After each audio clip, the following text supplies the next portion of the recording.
এইখানে শত শত অভিযোগ আছে গুমের, কয়েকশো অভিযোগের মধ্য থেকে বেশ কতগুলো গুমের ঘটনার তদন্ত প্রায় চূড়ান্ত পর্যায়ে আছে। আমাদের ট্রাইব্যুনালে মোটা দাগে 3টি মামলা ছিল। একটি মামলা ছিল পুরাতন মহিলা। প্রথমে যেটা শুনানি হয়েছে সেটা হচ্ছে ওবায়দুল কাদের সাহেব সহ যে মামলাতে 45 জন আসামি, তাদের বিরুদ্ধে মানবতা বিরোধী অপরাধের সাথে সম্পৃক্ত থাকার অভিযোগ আছে। তারা কমান্ড রেসপন্সিবিলিটিতে তাদের বিরুদ্ধে অভিযোগ আছে। তাদের বিরুদ্ধে সেই মামলাটা আজকে নির্ধারিত তারিখ ছিল, আজকে 17 জনকে উপস্থিত করা হয়েছিল। এই 17 জনকে উপস্থিত করার পরে প্রসিকিউশনের পক্ষ থেকে আমরা তদন্তের যে অগ্রগতি সেটার ব্যাপারে রিপোর্ট দিয়েছি এবং জানিয়েছি যে আমাদের আরো 2 মাস সময় দরকার। সেই 2 মাস সময় আদালত মঞ্জুর করেছেন এবং 2 মাস পরে আমরা তারিখ ঠিক করেছেন। সেই পরবর্তীতে শেখ হাসিনার বিরুদ্ধে 2টা মামলা ছিল আজকে শুনানির তালিকায়। একটি মামলা ছিল জুলাই এবং আগস্টের গণহত্যার সঙ্গে তার সম্পৃক্ততার ব্যাপারে।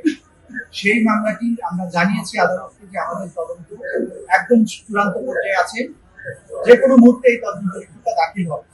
তারপরেও স্বচ্ছতার স্বার্থে আমরা 2 মাসের সময় আবেদন করেছিলাম, আদালত সেটা মঞ্জুর করেছেন। কিন্তু এটা আমরা আপনাদেরকে জানাতে পারি যে এই তদন্তটা যে কোনো মুহূর্তে দাখিল হয়ে যাবে।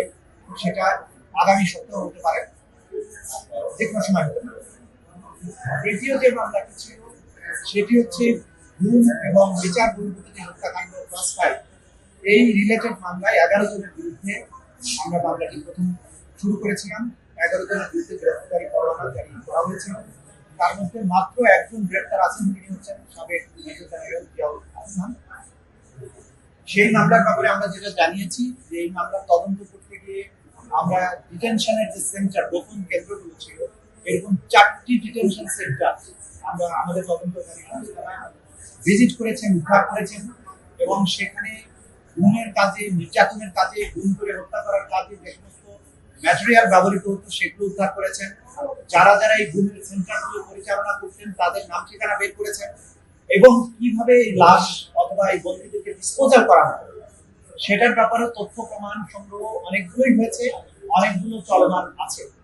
এখানে শত শত অভিযোগ আছে গুমের, কয়েকশো অভিযোগের মধ্য থেকে বেশ কতগুলো গুমের ঘটনার তদন্ত প্রায় চূড়ান্ত পর্যায়ে আছে। সেগুলো তদন্ত রিপোর্ট যে কোনো সময় হয়তো আমাদের তদন্ত করতে পারবেন। এটার জন্য আমরা 3 মাসের সময় চেয়েছিলাম, সেই সময় এলাও করা হয়েছে। বাট 3 মাসের মধ্যেই আমরা আশা করছি অন্তত কয়েকটি মামলার তদন্ত রিপোর্ট। এই গুমের ঘটনা যদিও আমরা মূলত একটা মামলা দায়ের করেছি, এই একটা মামলার মধ্যে শত শত গুমের অভিযোগ আছে। সেখানে গুমের প্রত্যেকটা ইনসিডেন্টকে আলাদাভাবে ধরে আলাদা আলাদাভাবে তদন্ত চিন্তা ভাবনা আমাদের তদন্ত সংস্থা করছেন। প্রতিদিন কোনো কারণে 2 সপ্তাহের মধ্যে দিতে দেরি হয়, 2 সপ্তাহ পরে 2 সপ্তাহ 14 দিনের জায়গায় 16 দিন লাগে। আমি কি আবার কিছু শুনি? ন্যাচারালি আমরা সময় বেশি করে চাই, কিন্তু তদন্ত রিপোর্ট তার আগেই দাখিল হয়ে যাবে এবং আমরা আপনাদেরকে নিশ্চয়তা দিতে পারি আগামী 1-2 দিনের মধ্যেই হয়তো 2-1টা মামলা সুখবর আপনারা পেতে থাকবেন যে আনুষ্ঠানিক বিচারের যাত্রা শুরু করার জন্য আমাদের কাছে তদন্ত রিপোর্টের চূড়ান্তটা আমরা পেয়ে যাবো ইনশাআল্লাহ। 1-2 দিনের মধ্যেই হয়তো পাবো।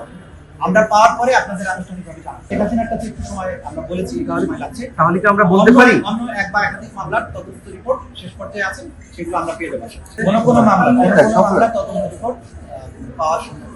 মামলা তদন্তে আমরা যারা প্রত্যক্ষদর্শী আছেন, ভিকটিম আছেন, তাদের বক্তব্য গ্রহণ করেছি। হসপিটাল থেকে ডকুমেন্ট সংগ্রহ করেছি, বুলেট উদ্ধার করেছি, ভিডিও ফুটেজ উদ্ধার করেছি, ড্রোন ফুটেজ উদ্ধার করেছি।